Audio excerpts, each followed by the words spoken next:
Είστε ο κυνηγός που βρήκε τη σωρό. Ναι. Τι θυμάστε από εκείνη τη μέρα, πώς έγινε? Οι μνήμες έχουν μείνει στο... Δεν ξεχνιέται εύκολο αυτό το πράγμα. Όπου πάμε, όπου σταθούμε, επειδή με γνωρίζουν εδώ οι τοπικοί, με ρωτάνε συνέχεια για αυτό το θέμα και σήμερα μαθαίνουμε νέα ότι συνέλαβαν τους γονείς. Αυτό, εντάξει, εγώ και χαρά και ικανοποίηση έχω.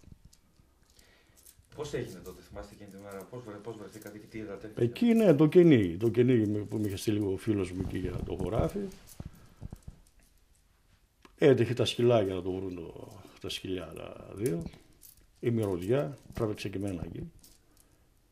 Αλλά χωρίς να υποψιαστούμε ότι είναι το παιδί αυτό. Δεν υπήρχε τέτοιο. Υπολόγισα ότι είναι κάποιος αλλοδαπός. Δεν θέλεις, αλλά όπως είπα και με τη σύζυγο εδώ στον ύπνο που το έβλεπα το παιδί, αναγκάστηκα τη Δευτέρα να πάω να καταθέσω στην αστυνομία. Δηλαδή, γιατί δεν πήγατε αμέσως, θεωρήσατε ότι... Αδιαφόρησα, ναι. Υπολόγισα ότι είναι κάποιος αλλοδαπός. Σίγουρα. Και τα μαλλιά όπως ήταν, λέω κάποια παρούβια θα είναι και την έχουν εκεί. Να μην δώσω πιο πέρα το αυτό. Αλλά μετά το βράδυ στον ύπνο. Είδατε το όνειρο, έτσι? Με το όνειρο, την εικόνα του παιδιού, που μάλιστα σήμερα πάλι το έδειξα εδώ.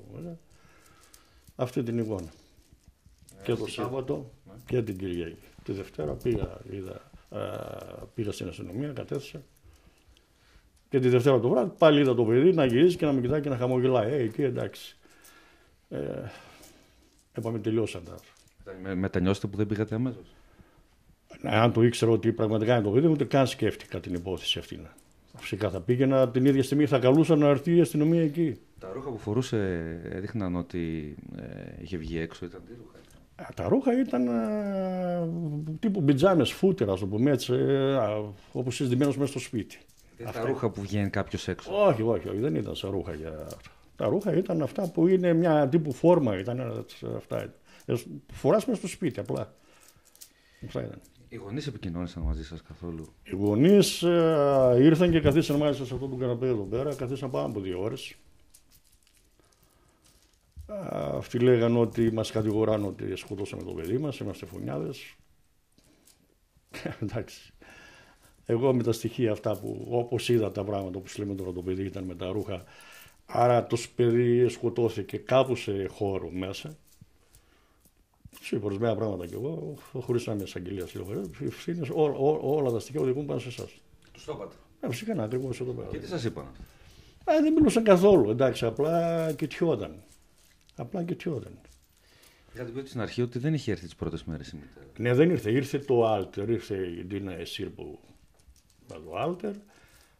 Βγήκαμε την Παρασκευή στην Νικολούλη. Το Σάββατο ήρθε, έφερε μια γύρα στο χωριό εδώ. Και τέλος πάντων. Βρήκε το σπίτι και με πήρε τηλέφωνο και ήρθε την Κυριακή μετά. Άρα, αφού πρώτα είπατε ότι δεν. Και σας έκανε εντύπωση, μετά ήρθε. Ναι. Τη στιγμή που είπα εγώ ότι δεν περίμενα τα κανάλια να έρθουν, περίμενα τη μάνα του, τότε ήρθε και μια δικαιολογία είπε ότι δεν μας άφηνε η αστυνομία να έρθουμε. Και μάλιστα της είπα, λέω, γιατί δεν πήρατε και την αστυνομία να έρθετε μαζί με την αστυνομία, ποιος ο λόγος να βοηθήσετε? Σήμερα πώς νιώθετε? Σήμερα ικανοποίηση.